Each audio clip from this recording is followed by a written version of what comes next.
Okay, so welcome to BME 336, Transport Phenomena in Environmental Engineering. Okay, so hopefully all of you are here for the right class. Okay, all right. So my name is Jin Shao. Okay, so Shao. Well, I've been here a long time. This is the third time I'm teaching this course. Okay, so it should be the best time. Okay. So here's my office location, my phone number, and my email. Okay, so my office hour is 10:30 to 11:30 on Tuesdays, or by appointment. So if you cannot make it to the office hours, you're welcome to email me and try to make an appointment. Okay. All right. So there will be help sessions. Okay. Now the help sessions in there, you can ask questions about the lectures, the concepts, and everything. You can also ask questions about the homework. Okay. All right. So they're going to be run by. I have two assistants. Okay. So.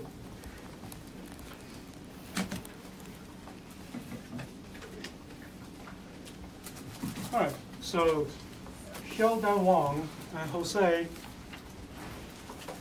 Almeida. Okay, so now Xiaodan is sitting over there. Okay, so she's going to run the first half of the help sessions. Okay, and then after the midterm, Jose and Xiaodan are going to switch. Okay, so basically the first half, Jose will be grading your homework. Okay, mainly. Now as to the time, Sheldon will send you a poll about the best time to do the help session, because she will list some good times for her, but then you will pick the best time for you. So based on that poll, she'll tell you what time the help session will be. Okay? All right? So this will be on Canvas. Okay? So you won't have to write anything down. So their emails and names are there. And textbook. Hopefully you read it carefully enough to know that this textbook is recommended only, not required. Okay? All right? Now the reason, the first time I taught it, it was required. The second time I felt there was no need to require it anymore. It went okay. Okay? I didn't know how many people bought it. I'm sure not all of them bought this book. So the reason why it's only recommended is because it's a thick book. Okay? It's a good reference book for transport phenomena. But if you come to every lecture and write good notes, okay, you will not need the textbook. Okay? Now, how do you study? Well, you study your notes. Okay? So before homework, before exams, study your notes instead of the textbook. Okay? Of course, if you have a copy, it may help you. I'm just not sure you will need it. Okay? Now, another reason why it's only recommended is because you will notice that for vectors I use a letter with a bar on it above it. Okay, but in the book you use bold-faced letters, and sometimes this can have or can create confusion. Okay. Sometimes I may use symbols that are a little different from the textbook, okay? And my approaches may be different, okay? The same example, I may use approach, I think it's better, okay? So anyway, that's why. So that's why it's only recommended, okay? So again, come to the lecture, write good notes, and try to understand what we discussed, okay? So you should be in good shape. Okay? All right? So feel free to raise your hand whenever you have a question. Okay? I don't know whether you read the course evaluations. I did look at them. Okay? It was a little confusing because some people would say my lectures are easy to follow. Some people would say it's not. So, but one person did mention that somehow either he or she got this feeling that if you sit in the back, I don't like the people who sit in the back who raise questions. That's not true. Okay, that's not true. So no matter where you sit, you're welcome to ask questions. Okay, all right. Let's make that clear. Sometimes you get wrong impressions for some reason. Anyway, so occasionally you get handouts. Okay, so all the handouts will be on Canvas. So that's the new teaching software that we use. Okay, still space over there. You're welcome to. Canvas.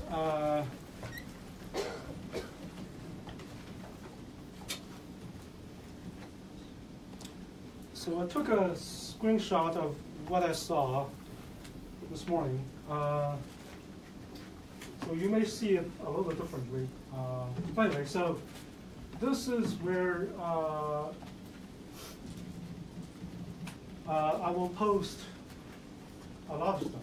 Okay, so 3 folders are here already. So you can see handouts, figures used in lectures, and homework. Okay, because we're not requiring the textbook. So all the figures I'm going to use in the lectures, I will upload them to this folder. Okay. Handouts, for example, that introduction I'm using now. This one is in handouts. Okay. All right. So of course, you will also see homework later in the semester. Okay. So Canvas, handouts. And okay, I doubt we'll do this again, but anyway, so occasionally there may be handouts. I would like you to have a hard copy before you come here. So if that's the case, I will email you to make sure that you will know and print some copies. Okay. So anyway, so. All the emails I will send will go to your Wustall email. Okay, so make sure that works. If you use other emails, so make sure you check this often. Okay, all right. Okay. Homework. Okay. So of course, your juniors. You know, hopefully by now, that engineering cannot be learned if you don't practice. Okay? So homework is meant for you to practice on how to solve problems, understand the concepts a little better. So that means I expect you to work on this on yourself. Okay? All right? So work on these homework problems independently. Now, another reason for this is that the exams will be closed book, closed notes, closed everything. So in exams, you'll be working on your own, right? So you cannot talk to anyone. So homework is meant for you to practice or to get ready for the exams, okay? So if you don't have the habit of working on your own when it comes to exams, then you won't be ready, okay? All right? So, however, it's okay to talk to your classmates. It's okay to seek help, okay? But that, I would do that only after you sit there and stare at the problem for like, say, 15, 20 minutes, okay? After that, you still don't have a clue about how to solve the problem, and then talk to people, okay? So, All right, so you cannot copy anything. Copy, of course, from any source, okay? From classmates, solutions from your friends, from, you know, and so you cannot copy from anywhere. If you're caught copying from anywhere, then 0 points will be given, and also further disciplinary action may be pursued. I'm serious, okay? So if you copy, I'll make sure that you will realize that it's not worth it, okay? So, all right, so on your homework, please write your name on every page and staple it before you turn it in, okay? If you don't, so pages may get lost, okay? And the credits you're supposed to earn may get lost too, okay? If you turn in the homework after the due date and time, the due date is generally Thursdays at class time. If you turn it in late, 30% deduction automatically, okay? Unless you request an extension beforehand and the request was granted, okay? So as long as you have a reasonable excuse, you can get an extension, okay, without any penalty. Of course, a week after that, once the homework is given back to you, then no need to turn it in, okay? So, and that's also the time when the solutions will be posted, okay? All right? So how can you be caught if you copy homework or solutions from past years? In all my solutions, okay, there are small errors built into it. Sometimes intentionally, sometimes not. Okay. Now, if you don't just look at them and just copy, so you copy everything. Okay. If you copy one error, okay, so you made that on your own. You copy two, then the chance for you to make the same mistake as I did is very small. Okay. Of course, if you have three, it's almost 100% that you copy, right? Okay. All right. So if you do copy, make sure you go through the process and find these errors. That's my advice to you. Okay. And if you do that, it's pretty good. If you can find the errors. Okay. Anyway, so just be careful when you copy, okay? So I warned you, all right? All right, so exams. There will be 2 exams. It's closed book, closed everything. However, I'm not a big fan of memorizing stuff, okay? So one cheat sheet will be given to you listing all the major equations, okay? So of course, you will see that before you, hopefully at least a week before the exam, you see what will be on the cheat sheet, okay? All right? So you won't have to remember all those long equations, all right?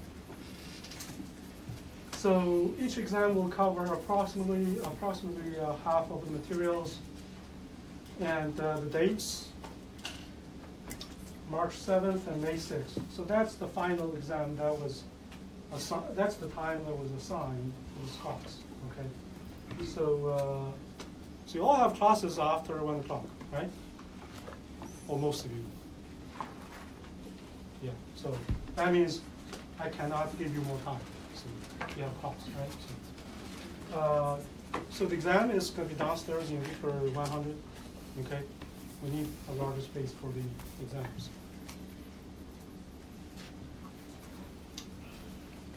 Homework 20%, each exam is 40%, okay? Some students complain that exams are worth too much. And their argument is that they don't test well. However, I cannot think of better ways to sort of evaluating your understanding of the materials, okay? So for now, that's still what it was, okay? Unless I can figure out better ways in the future. Homework, I actually thought about it's for practice only, okay? But then, of course, a lot of people told me no, so yeah, we'll keep it at 20% because after all, you do have to spend a lot of time working, okay? All right? So Canvas, okay, that's where it is, okay? That's where I will be posting a lot of stuff, okay? You will also see your homework scores, exam scores, and all these things there. There are other functions which I have not explored, okay? But anyway, if you have any suggestion about how to use this more effectively, okay, to help you learn better, let me know, okay? It's a new software, so I just started to use it last semester, okay? All right, so this is on Canvas. This is the introduction. So that's what you see there, and then there's something else.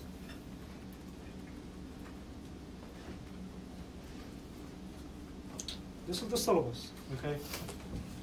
The first time I taught this, there were a lot more. So I cut some stuff out. So I think we found a good pace last time, okay?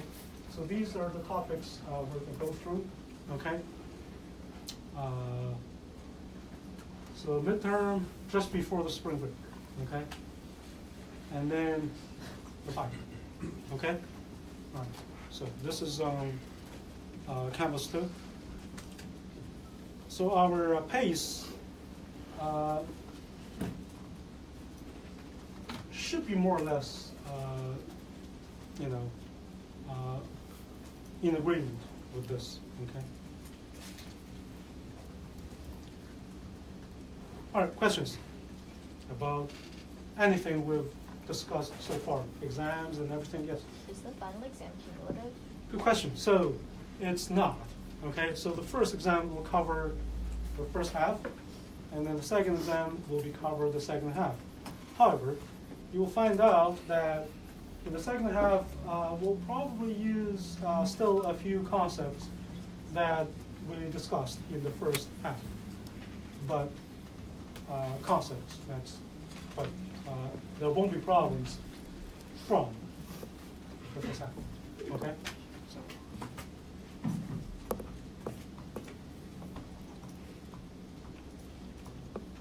Any more questions? Okay. Now, how can you do well? Although you didn't ask, I'm sure that's what you want to do, right? So how can you do well?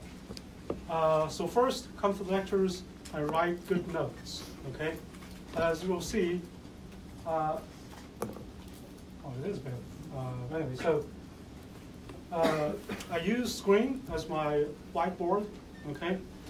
Although all the lectures will be saved, but I will not post them.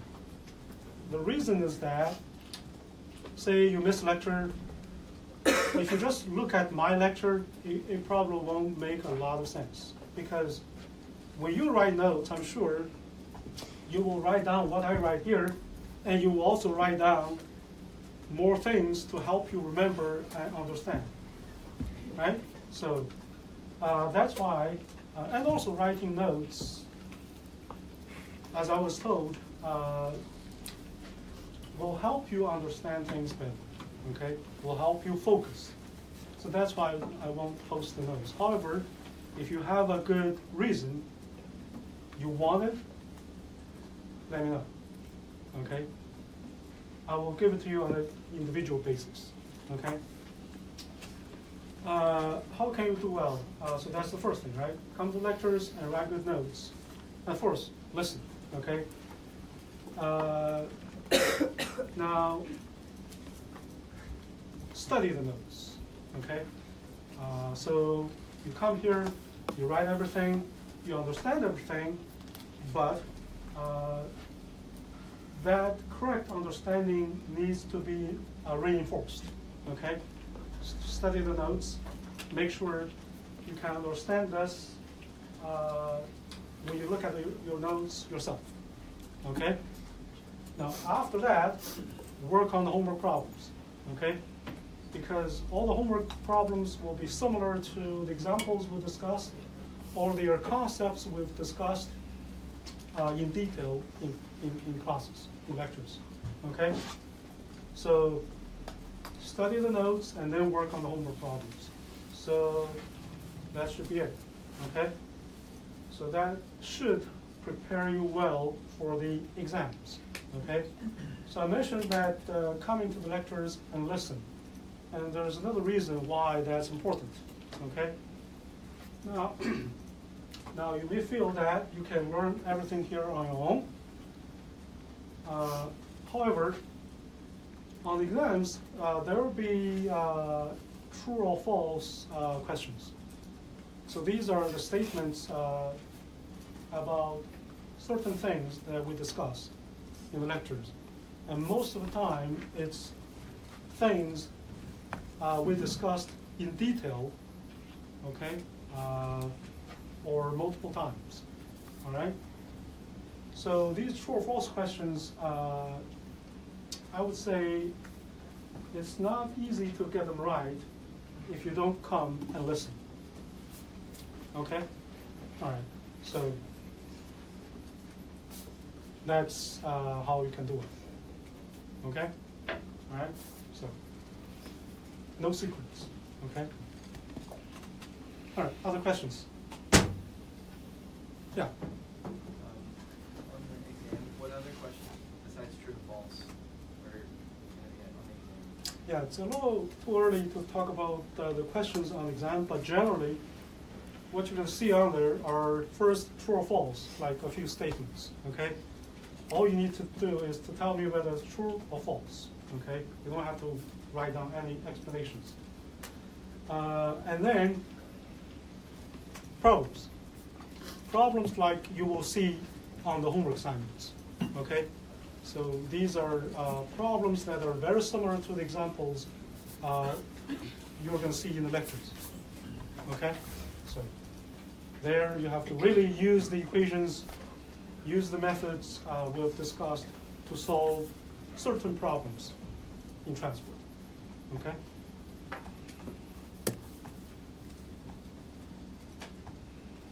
More questions? No? Okay, so now we can talk about transport.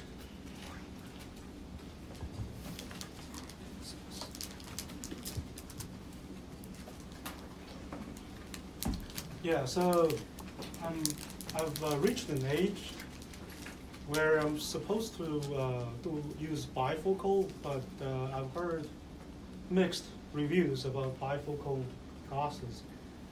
So with my glasses on, I can see the back fairly clearly, but I cannot see here clearly. So that means if you sit in back, when you raise your hand, I can't see you. You have to say something. Sorry about that, but that's there. I can't really do anything. So, all right. So transport. Okay. Why do we have to study transport as biomedical engineers? Okay. That's because transport is almost in every sort of sub-areas of biomedical engineering, okay? So when people talk about transport is basically how things move around, okay? So that's basically what the word transport means, right? Okay. So when we say transport in engineering, okay, what we mean there is more specifically about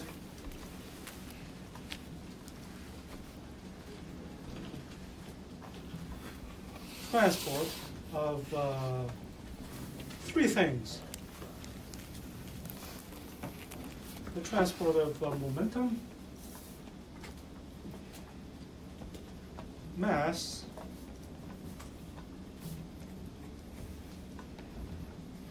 and energy. Okay. Now, the first time I taught this, I did discuss energy transport with a few lectures. But then, because people were complaining we were moving too fast, so I cut it off last year. Okay, so that means you will not see energy transport in this class. But that's not to say energy transport is not important in biomedical engineering.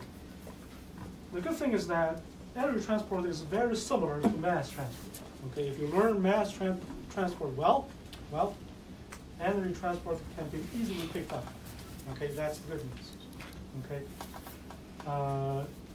Okay. For example, it's important because one of the ways to kill cancer cells is to use heat, right? Okay. So you can focus either light or something so that you can heat up tissues only locally to kill the cells. So that's where energy transport will be important. Okay, finally, so because of time, we cannot talk about it. So we're going to be focusing on momentum and mass. Okay. And I did forget something. I do understand that our class is during the lunch hour or breakfast hour or something. I don't mind if you bring food in here and eat, okay? However, if you eat, do try to eat in a quiet way. Because last year there was a student who sat right here, and the student was eating either salad or something, and was chewing really loud. And I had to look at her, but anyway. Okay, so we're going to be focusing on momentum and mass transport. Okay, all right. So why momentum transport is important? Momentum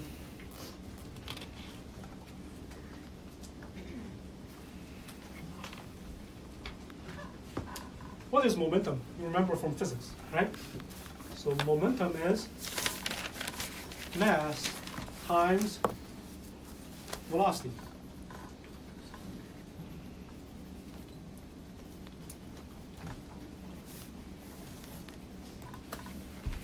Why we don't say mass times speed? What's the difference between speed and velocity? Yeah. Velocity has a direction. Right. So when you talk about velocity, velocity has a direction. Velocity is vector. When you talk about speed, speed is just the magnitude of the velocity. Okay? All right. So mass is a scalar, right? Okay. So now we have a scalar times a vector. What do we get? We get another vector, right? Okay. So this means momentum is a vector. Okay? All right? All right. So why momentum transport, or the movement of momentum, is important? Okay? Well, first of all, you look around, so you'll see a lot of things where momentum transport is important, like the flow of the river, the flow of the ocean, the flow of the atmosphere. So all these involve momentum transport, okay? And of course, in biomedical engineering, there's something, or there are many things where momentum transport is important. One of them, of course, is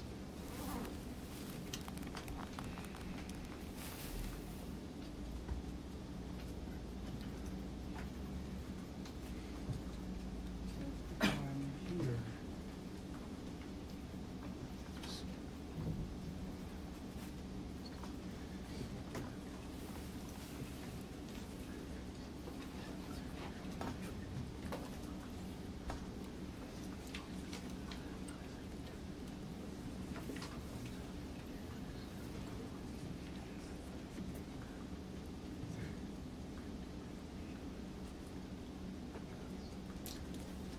blood flow. Okay? So here, momentum transport is very important. Okay? That's because, of course, blood is flowing, as you know, there's velocity, right? So of course, there is momentum, and of course, it's moving, so transport is also occurring. So it turns out in blood flow, there are a lot of things that are affected by the blood. Okay, so you will see later why that's important. Okay, so that's one of the examples in biomedical engineering. Of course, there are other flows in humans, like the airflow in the lung. That's also where momentum transport is important. There will be other flows like the lymphatic fluids, interstitial fluids, and so it's basically everywhere. Okay, so that's so mass times velocity, or let me write this. So in this class, mass will be represented by m. Velocity will be v, velocity with the bar above. That means it's a vector. Okay? All right. So the example that we talked about here to help you remember, blood flow.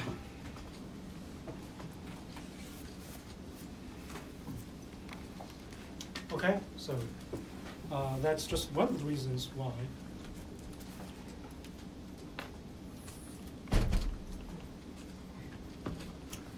So the other thing we're going to be focusing on is mass transport, of course. So you know what mass is?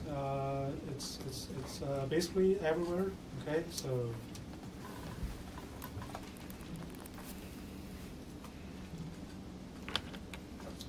so of course in humans, mass is everywhere too. And here, mass transport occurs basically also everywhere. Okay. For example, oxygen needs to be transported from the lung to various parts of the human body, and CO2 needs to be brought back to the lung, and nutrients, solutes, so all kinds of things. Okay, but one example I want to use here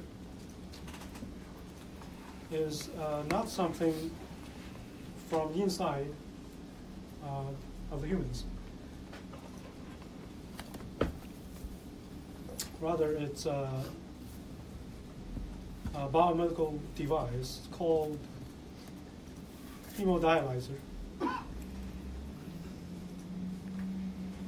And of course, you probably learned already that hemodialyzer, this is what we use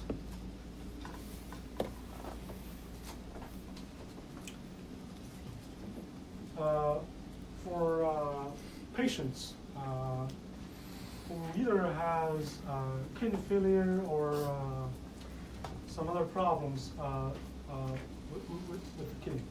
Okay, so they cannot get rid of the wastes from the blood. So we use hemodialyzer to help them do that. Okay, so that's basically a hemodialyzer, and it's like this part. Okay, so obviously, again here, momentum transport is important because you have to have blood flow through this. You have to also have the dialysate flow through this.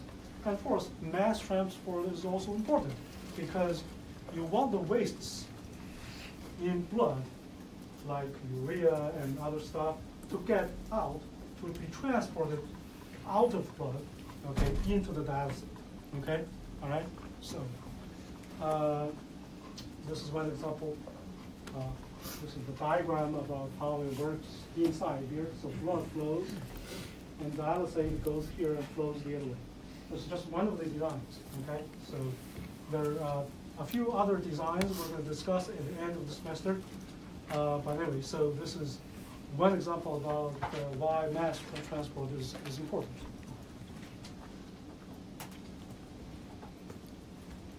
in any case, both, the momentum and mass transport are very important in either understanding what happens in humans or in designing devices to help humans overcome whatever issue that they have. Okay, so you will see many more examples as we move along this semester. Okay, so hopefully those two examples provided enough motivation for you to survive this first lecture. Okay, so, all right. As I mentioned earlier, energy transport, we're not going to talk about it, but you should know that it's very similar to mass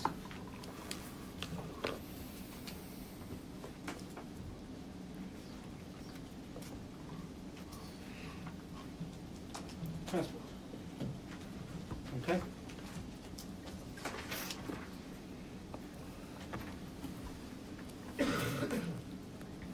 So now,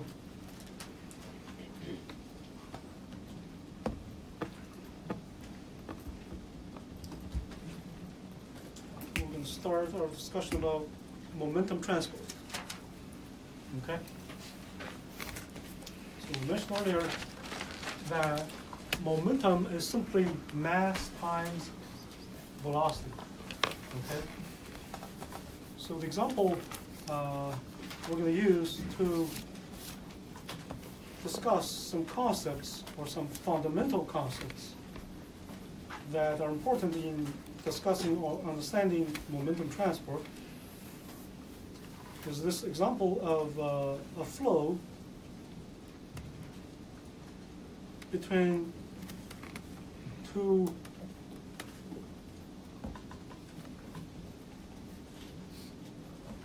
parallel plates. Okay? And the figure we're going to use is this one, is figure 1.1-1. So this figure will be on canvas, okay? So you can decide how much you want to write here. Anyway, so this is an example. We have two large plates, okay? You can consider these two large plates infinitely large, okay? So that means, well, we don't have to consider the other dimension. So you can see this is like x direction, y direction. Since this plate is infinitely large, then that means we're not going to consider the third z dimension, okay? It's like a 2D problem, okay? So two large plates. In between, we have a fluid, okay? It could be water, could be plasma, could be, a salt solution or something, okay? Anyway, consider like water, okay? All right, so water in between two large plates.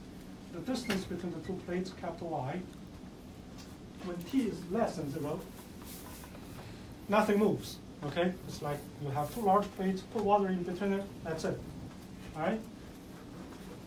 All right, so nothing's moving, so that means momentum 0, right?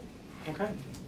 All right, so t equal to 0, we start to move the lower plate, okay?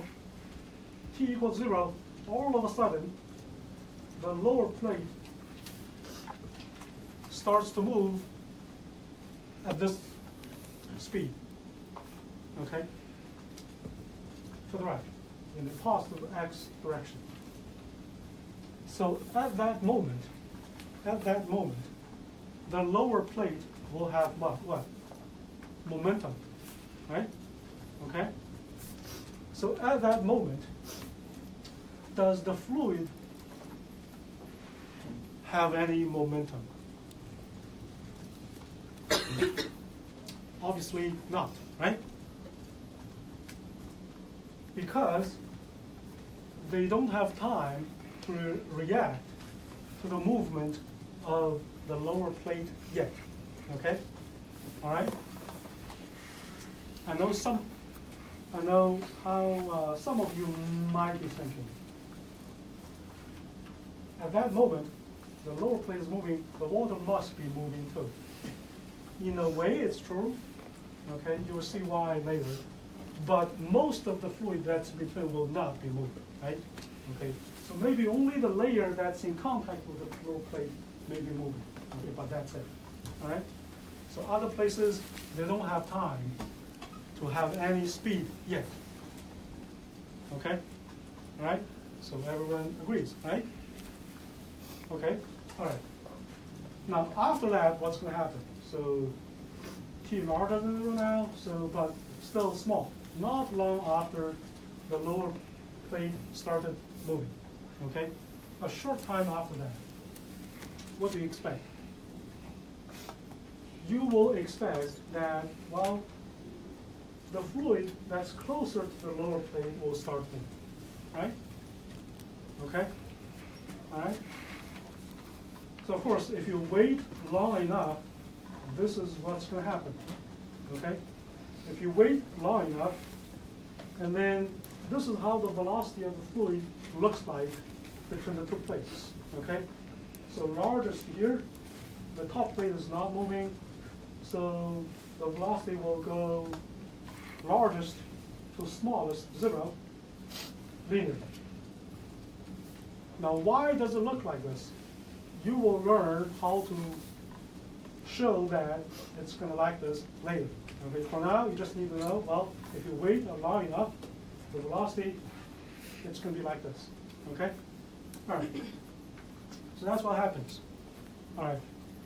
So now, momentum transfer. So mention that at this point, all the fluid here has no momentum yet. However, you look at the fluid here, does the fluid have any momentum? Obviously, yes, right? Because there the fluid has 0 velocity, but here, other than here, the top plate, everywhere has velocity, although the magnitudes are different depending on where they are, right?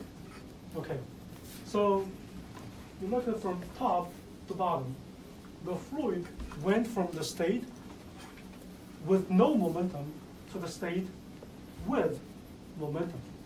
Okay? What happened? Well, momentum has been transferred. Okay? Momentum has been transferred from where? From the lower plate into the fluid. Okay? So from here, you can see that this transport needs time for it to occur. Okay? All right? So, other than that, what else is driving this process? What else is driving the transport of the momentum from the plate into the fluid? Of course, if you don't know, that's okay. That's why that's why you're taking transport. Okay? So, from physics, momentum is m times velocity, right? So from physics, what can change the momentum?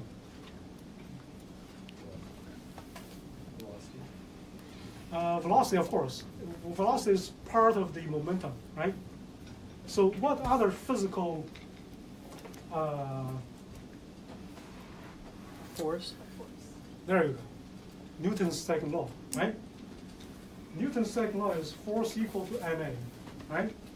M times acceleration. Acceleration is velocity per time, right? So basically momentum per time. If you have a force can change momentum. That's from physics. Well, you know this from your personal experience too, right? If you're running, you hit the wall, you're going to stop, right? That's because the wall applied the force to you.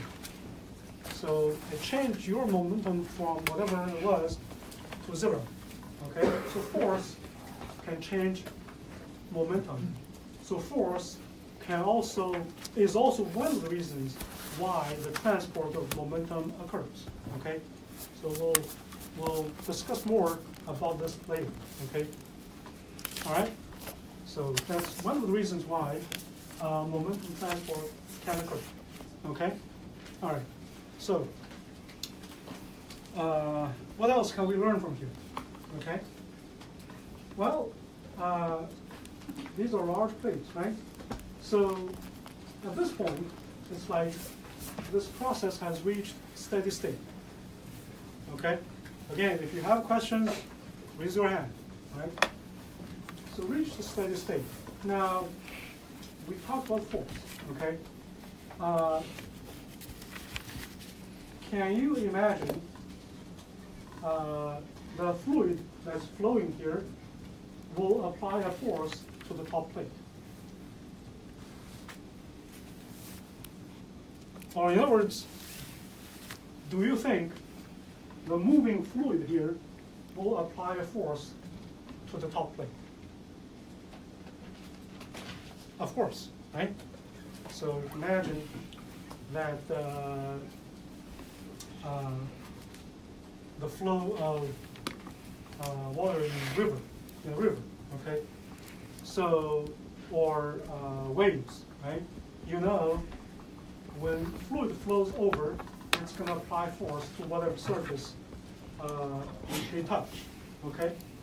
So there will be a force on here, there will be a force on the bottom plate too, for the same reason, okay? Of course, we can measure that force, okay?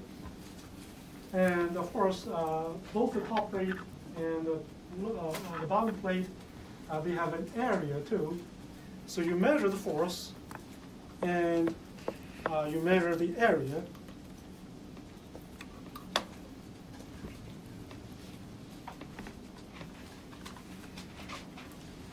And then we can divide the force by the area, and we're going to get something that's called, with a unit of force per area, right? So that's something that we call pressure, or something you learn from 240, stress, right? So stress and pressure have the same unit. So this, since it's the force on the plate, okay, it's on the solid. Pressure, well, I guess it can be on solid too, but anyway. So this is a stress. Pressure can be called stress too. Okay. This is a stress, and more specifically, we call it a shear stress. That's because, as you have learned from 240, so this force here that's applying on the top or the bottom plate, the force is along that direction, right? However, you know, the area, so in other words, the force is tangential to the area or to the surface we're looking at, okay? So of course, whenever you calculate a stress like this, again, from 240, you know, the force is tangential to the surface, okay? So that's called a shear stress, right? Okay. If the force is normal to the surface, that's called a normal stress, right? Okay, all right. So this is the shear stress. Now, of course, we know this velocity, and we also know the distance between the two plates, okay? And you can also calculate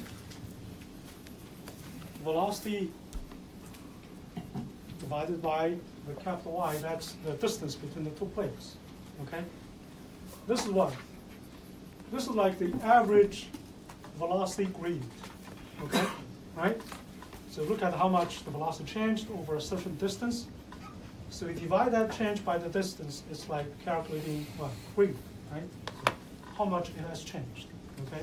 All right, so if we actually do this like an experiment, okay, you will find out that these two quantities, these two ratios, okay, not ratios, sorry, two quantities, shear stress,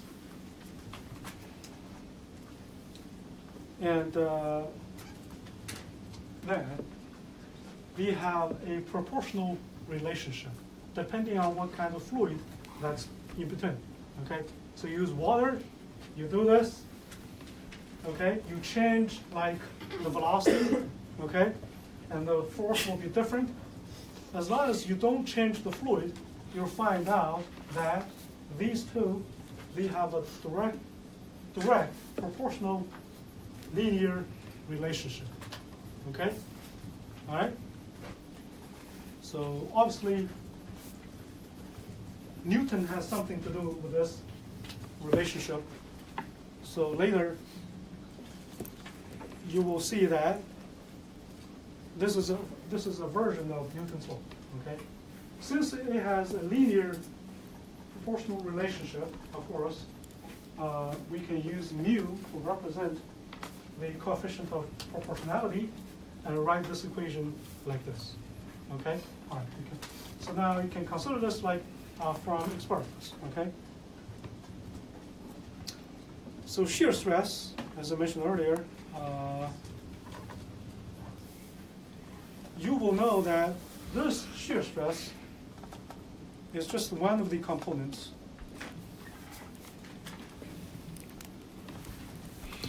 of the stress tensor. Now, in 240, you may have learned, did you learn the stress as a tensor? No? So you learned the stress has different components, right? Normal and shear. In 2D, you will have two normal stress components, one normal stress component and two shear stress components, right? Right? So in 3D, of course, well, anyway, we'll talk about stress tensor later. But for now, you just need to know that this is just one of them, okay? That's involved in momentum transport, okay? Now, more specifically,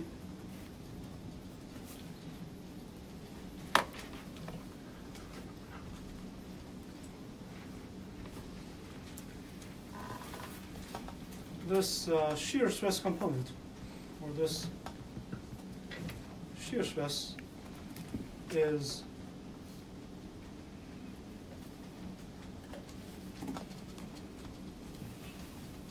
defined as tau y x. Tau, of course, is a common symbol that we use for shear stress. Yeah. Speak louder. Sorry, what is the tensor? Oh, what is a tensor?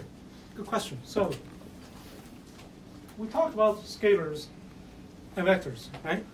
So as you know, scalar has just magnitude. A vector has a direction and a magnitude, right? So a tensor is one step higher. A tensor has one magnitude, two directions. Okay? Now you may wonder what kind of things will have one magnitude and two directions. Of course, a stress. Okay? Now why do we have two directions? That's why we use two indices. Okay? Now why a stress component would have two directions, would require two directions? Well, when we talk about stress, what do we talk about? We talk about a force on the surface. Okay? In this case, it's the force applied by the fluid on the surface. Okay? You talk about the force, but you also talk about where this force is being applied. Okay? So that's why you need two directions. Okay? So force itself has a magnitude and direction. Okay? Now, the second direction is the direction of the surface. Okay? Now, why that matters? Because, for example, if I have a force here, okay, with this direction and magnitude, okay, this force, say, if it's applied to this surface, my palm, my hand, okay, like this. you'll get one kind of stress, right? However, if the direction of the surface is different, like this, although the force, even though the force doesn't change, if this force applied on this surface like this, you'll get different stress, right? Okay, so that's why both directions are important. So in this case, so so one magnitude and two directions will matter. So that's attention. Okay, so we'll learn more later. Okay. All right. So that's why we're using two indices, y and x. So in this case, you know that, well, x direction, y direction. We're talking about a force on this surface, how y, x. Okay. So y, as you can see, represents what? The direction of the surface. Okay? X represents what? The direction of the force. Okay? So that's what these two indices, that's what they represent. So so y is the normal direction of the surface, and x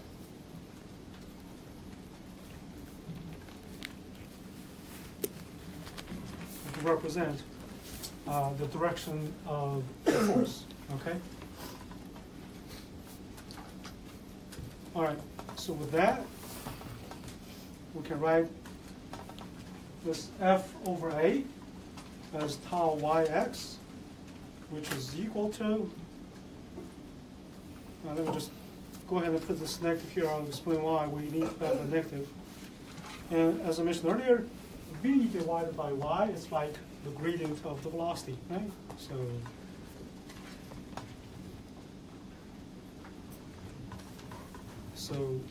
d dy. So this is equation 1.1 and 1. Let's number this 1.1 and 1. And this equation is 1.1 and 2. All right, the same equation, just written in a different way, okay? Or in a differential way. So the stress, the gradient, and again, mu. Now, why do we have a negative there? That depends on how you define the positive direction of these stress variables, okay? As you know, for vectors, and you can define your direction depending on how you define the direction, and then you may or may not have this negative sign, okay? Now, in this case, first of all, we can look at this velocity gradient. So in this example, is the velocity gradient dv dy larger than 0 or less than 0? When you look at the velocity of the fluid, okay?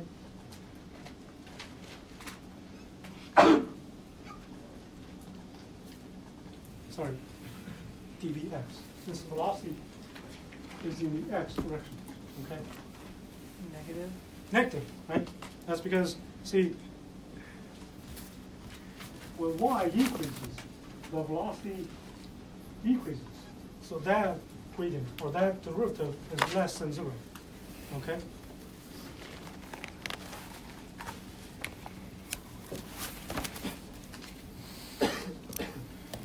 So that means this is less than 0 with this negative sign.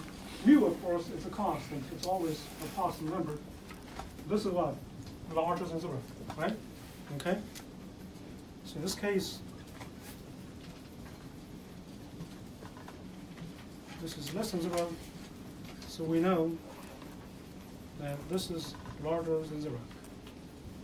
So I mentioned that this negative sign depends on how the positive direction of the stress is defined. Okay? Now, how is it define. I hope none of you is mechanical engineer. Okay? Why? Because when it comes to the definition of the positive direction of the stresses, mechanical engineers and chemical engineers, they do this differently to make a biomedical engineers miserable. Because, you know, as biomedical engineers, sometimes you learn stuff from mechanical, sometimes you learn stuff from chemical. And they have different ways of doing this.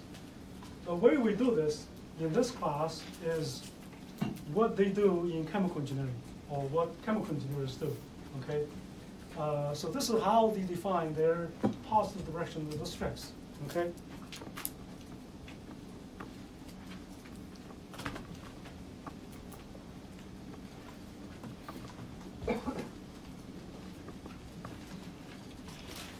How do you define the positive directions? Chemical engineers.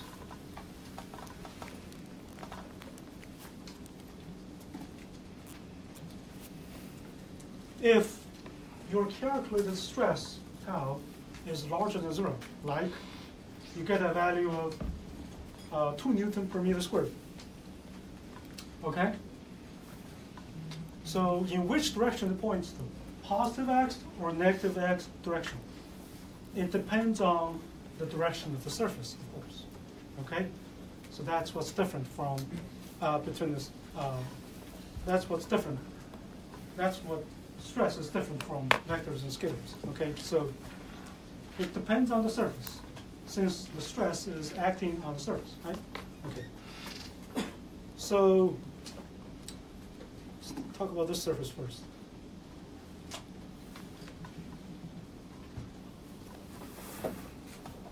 That's the normal direction of the surface, okay?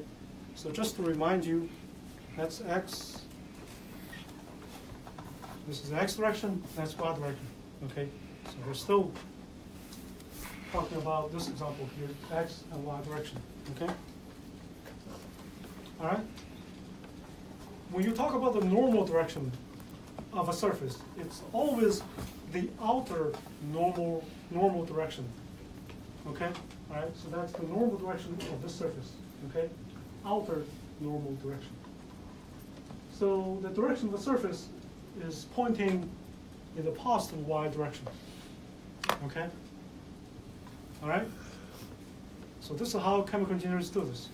So they tell us, well, okay, if this tau yx, for example, if it's larger than 0, a value like 2 Newton per meter squared, if this force, this stress is acting on the surface, whose normal direction is pointing in the positive y direction.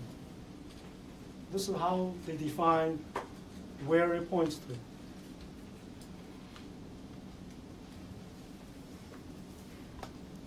If it's positive, like 2 Newton per meter squared, that's the positive direction of the stress.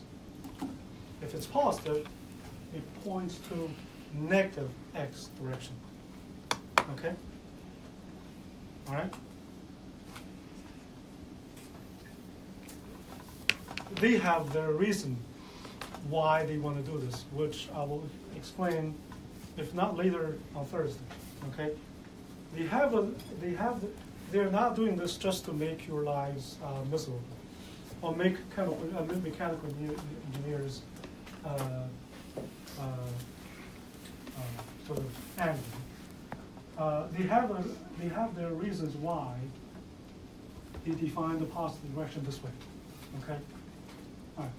So again, if you come up with a positive stress, okay, if the normal direction is in the positive, the first index direction, okay?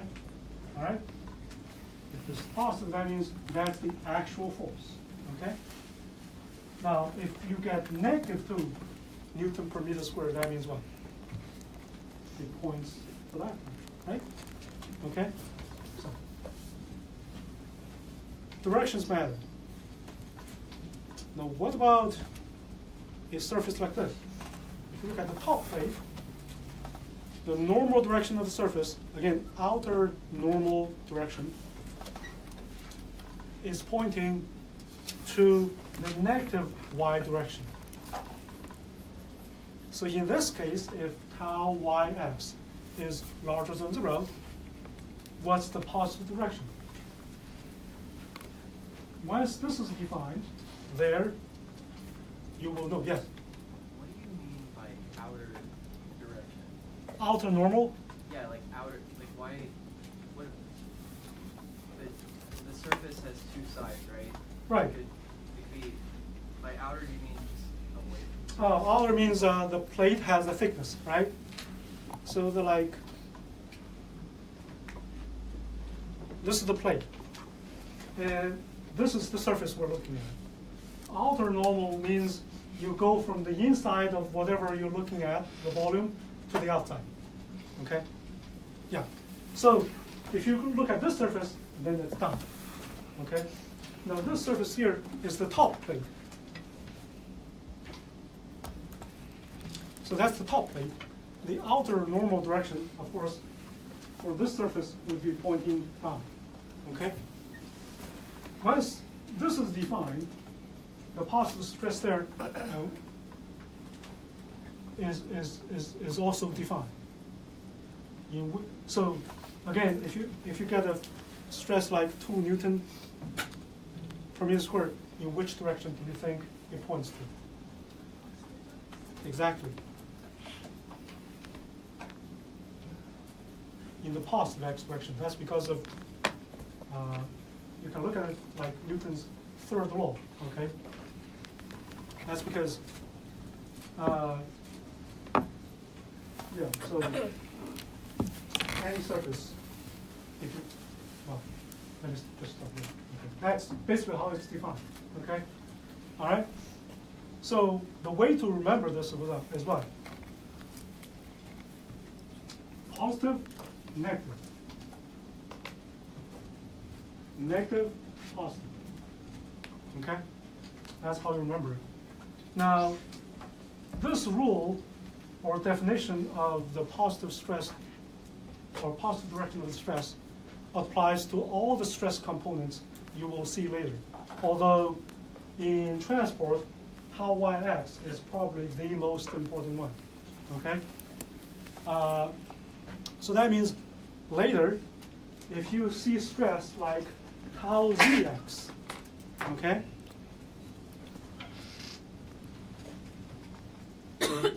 If you see a stress component like tau zx, then there you know the first index is what? The direction of the surface, okay? The second direction is the direction of the actual force, okay? All right, so they're all the same.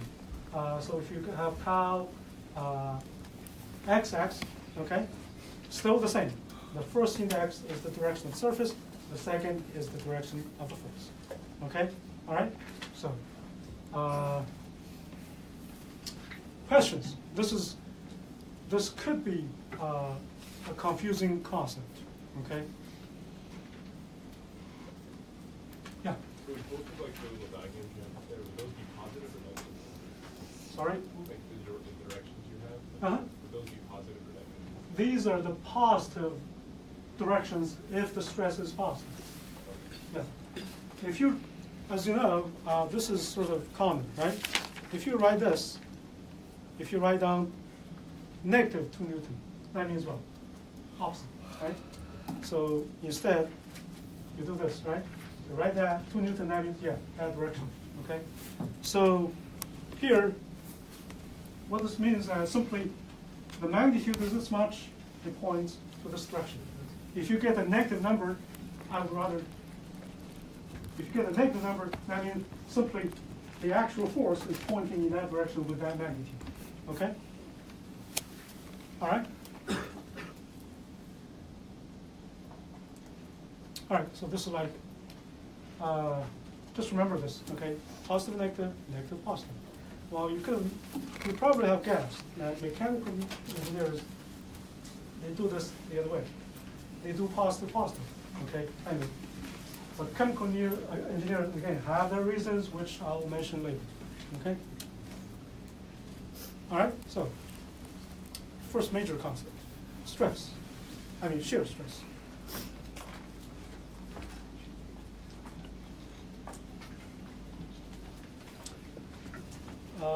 Then we talk about an alternative interpretation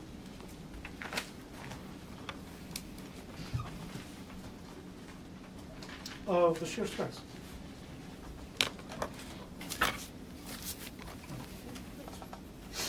What's the alternative interpretation of the shear stress? Well, since this course is about, or lecture is about momentum transport, okay? So we know momentum has been transported from the plate to the fluid, okay? But in discussing tau yx, we haven't talked about momentum transfer. Now, what's the other interpretation of tau yx?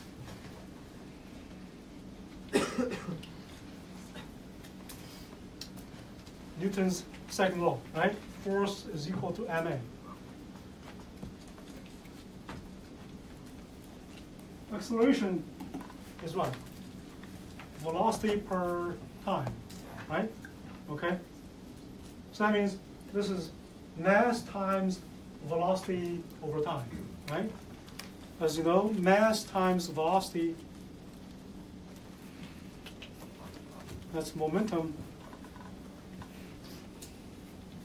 over time. That's what force is. Force basically is momentum per time. And this shows why force can change momentum, okay? If force is not zero, momentum will increase, right? Okay.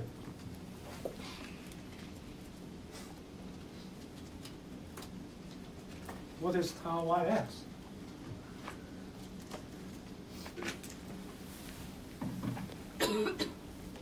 We know it's force over area, right? Since force is momentum over time, so that means stress is what?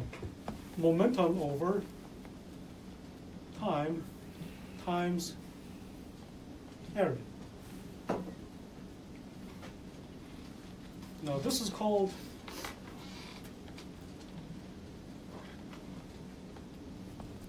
momentum flux.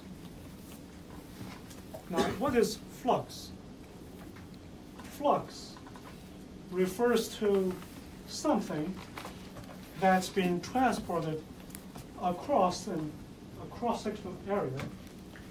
The amount of transport per time per area, okay? When you talk about momentum, it's kind of not easy to understand. But if you talk about mass transport, it's very easy to understand the concept of flux. So basically, if you have an area, right, mass may be going over, okay? If you look at the amount of mass that's going across the surface, the cross-section, look at the amount per time per area, okay? That's flux, okay? So basically, it's the amount of transport per area per time, that's flux. In this case, it's momentum flux. So basically it refers to the amount of momentum being transported across a certain area, okay, a certain cross-section per area per time. That's the concept of flux. And this is also what? The alternative interpretation of shear stress. As you know, from a mechanical engineering viewpoint, this is stress. This is a force per area. But from a chemical engineering viewpoint, this is what? This is momentum flux. It refers to the amount of momentum that's being transported per time per area. Now, in this case,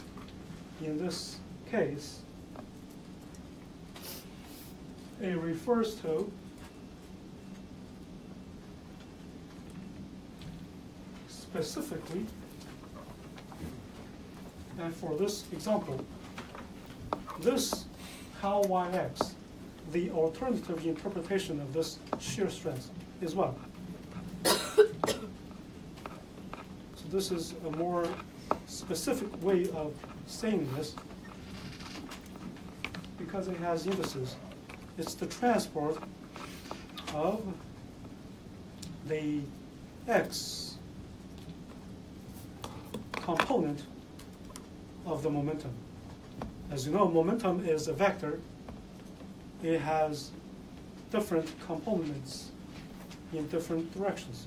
So tau yx would be the x component of the momentum in the y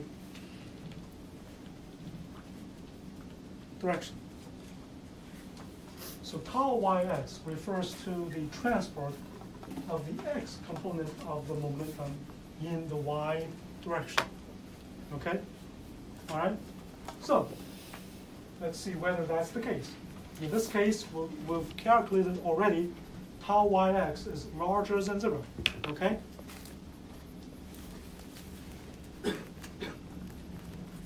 First of all, the momentum here, is it the x component of the momentum? Yes, because the velocity has only one direction, in the x direction. So all the velocities of fluids in here, they have the x component of the velocity, right? Okay. So indeed, the momentum here is only the x component of the momentum. In other two directions, y and z, there's no momentum. Okay. And then you look at the transport of the momentum. Is the momentum transported from the bottom up or from the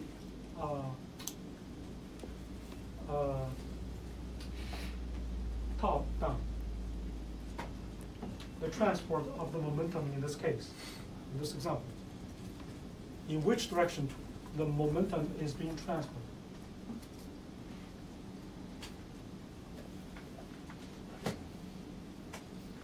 Where did it start? It started at the bottom, right? So the only direction it can be transported is up, okay? Obviously, the momentum is transported from the plate to the fluids that's close to it first, and then gradually from here and up, right? So, you look at this example, you know it is indeed the x component of the momentum transported in the positive y direction. So that's basically what this represents. So as you remember, tau yx is larger than 0, right? Okay? All right? That's why chemical engineers define the stress this way. As you can see, without the negative sign, this would be negative, all right?